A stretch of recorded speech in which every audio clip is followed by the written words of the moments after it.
In today's difficult economic climate, are you asking the question, I would like our organisation to be earning more money next year than we did last year? Well, I agree. That's what we're looking at too. I have found that when you have a clearly thought out revenue model, revenue strategy and revenue raising plan, you've got a greater chance of gaining more income. Now, this is a very careful analytical process. Now, it doesn't have to be boring. It does require you to be able to reflect and look at the past and to imagine what's possible in the future, but use a range of resources to do that. You know, get out the butcher's paper and use Post-it notes and remember what's worked well. But I've found that if organisations such as not-for-profits explore beyond just their philanthropic opportunities like grants and sponsorship, and add to that earned income by the sale of goods and services, that increases their income revenue and their sustainability. And the flip side of that is that businesses are actually exploring grants as a way to grow their businesses. So each side are exploring new opportunities, yet not-for-profits have been involved in earned income as at least 50% of their revenue raising strategy for a very long time. So it's not new.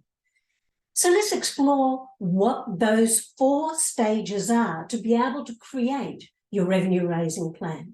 So firstly, you need to really understand what your current revenue model is. So in my resource, I go into that into great detail. But the thing that's really important to recognise is that revenue consists of philanthropic funding plus earned income. So you need to look at what is your primary, secondary and tertiary income sources under those different headings. And once you're really clear about what you have available to you, and what you actually currently have as your revenue streams, that gives you a better understanding of what you can expand on. For example, you might have a secondary revenue stream. You might go, okay, based on my exploration, let's look at expanding that in the new year.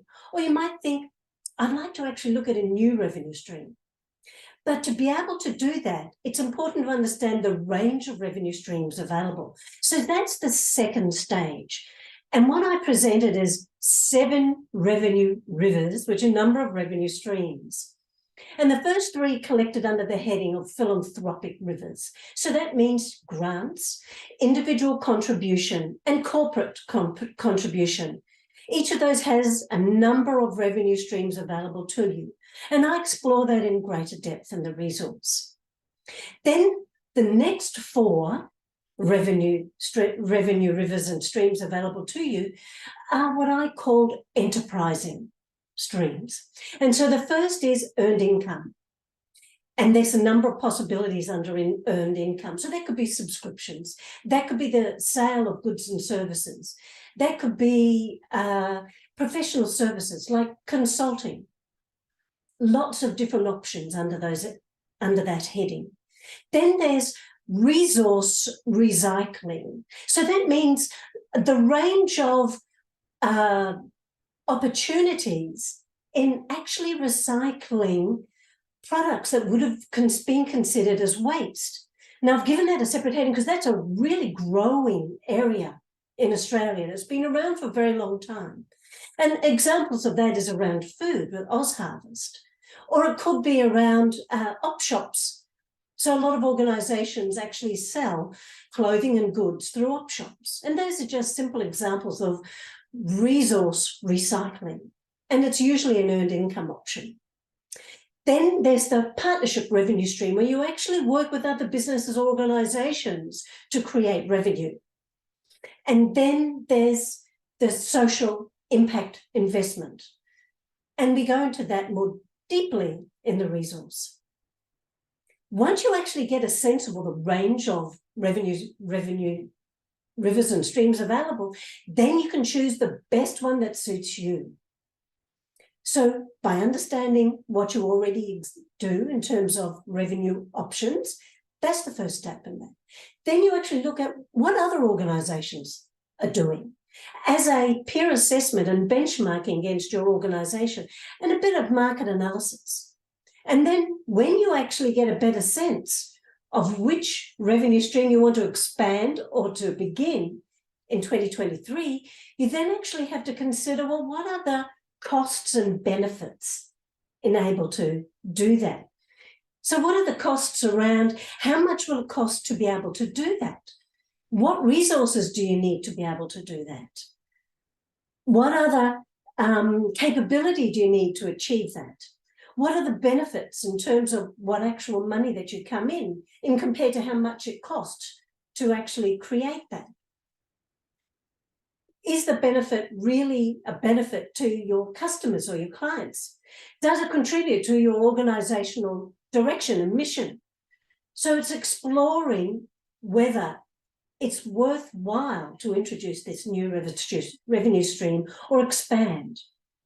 And then, of course, you use all of this information once you're clear about which revenue streams you're wanting to initiate in 2023. You then create your plan and then an action plan. So with your plan, there's a number of questions you need to ask, which we explore in the resource.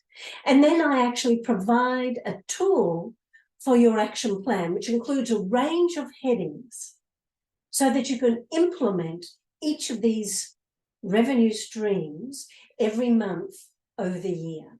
And use these headings to work out an Excel spreadsheet or a Word document to be able to work out who does what, how much you're going to raise, how many items do you need to be able to raise that, so that you get some clarity around your targets for 2023 and into 2024. So, of course, we know that increasing your income is not just about sustainability for your organisation. It's also about making a greater impact in the world. So I hope you give some time and energy into exploring the past and the present to be able to make a really considered plan for the future. Wish you all the best with all this analysis, and I'll look forward to seeing you in next week's Purposeful Friday. Okay, bye for now.